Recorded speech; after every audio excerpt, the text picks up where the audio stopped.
Persis! Miss Pers here! Welcome to my perspective space, kung saan ang bawat lugar ay may kwento at bawat kwento ay may bagong perspektibo. At magsisimula ang unang kabanata ng ating paglalakbay sa syudad na aking kinalakihan, ang syudad ng La Carlota. Alam nyo ba na bago pa man ito tinawag na La Carlota ay kilala ito sa pangalang Mangkas noon? Ayon sa mga lumang salaysay at lokal na kasaysayan, ang pangalang Mangkas ay iniuugnay sa isang matapang na pinuno o mandirigma ng mga unang nanirahan sa lugar. Dahil sa kanyang katapangan at pamumuno, ang kanyang pangalan ay naging tawag sa buong pamayanan. Bagamat wala ng sapat na dokumentong nagpapatunay sa lahat ng detalye ng kwentong ito, nananatili itong mahalagang bahagi ng kasaysayan at pagkakakilanlan ng ating lungsod.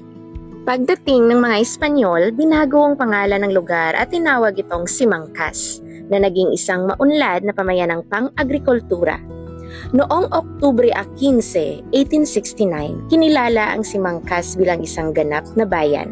At makalipas ang 2 taon, noong 1871, sa pamamagitan ng isang royal decree ng Hari ng Espanya, pinalitan ang pangalan nito at naging La Carlota.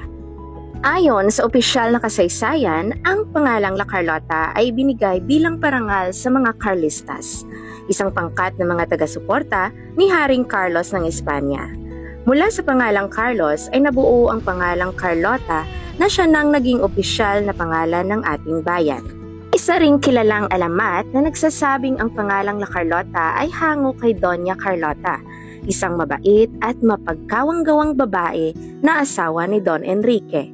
Ngunit ito ay tinuturing na isang lokal na alamat at hindi ang opisyal na dahilan ng pagpapalit ng pangalan.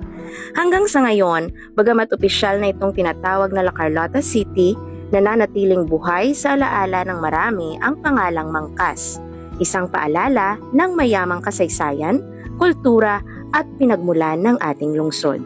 At dito muna nagtatapos ang unang kabanata sa pagkilala sa ating minamahal na lungsod. Samahan niyo po sana ako sa susunod na kabanata kung saan aalamin natin kung ilang barangay ang bumubuo sa ating lungsod. Sisilipin natin ang bawat barangay, ang kanilang mga tanawin, kasaysayan at higit sa lahat ang mga taong nagbibigay buhay sa ating komunidad. Alam niyo ba,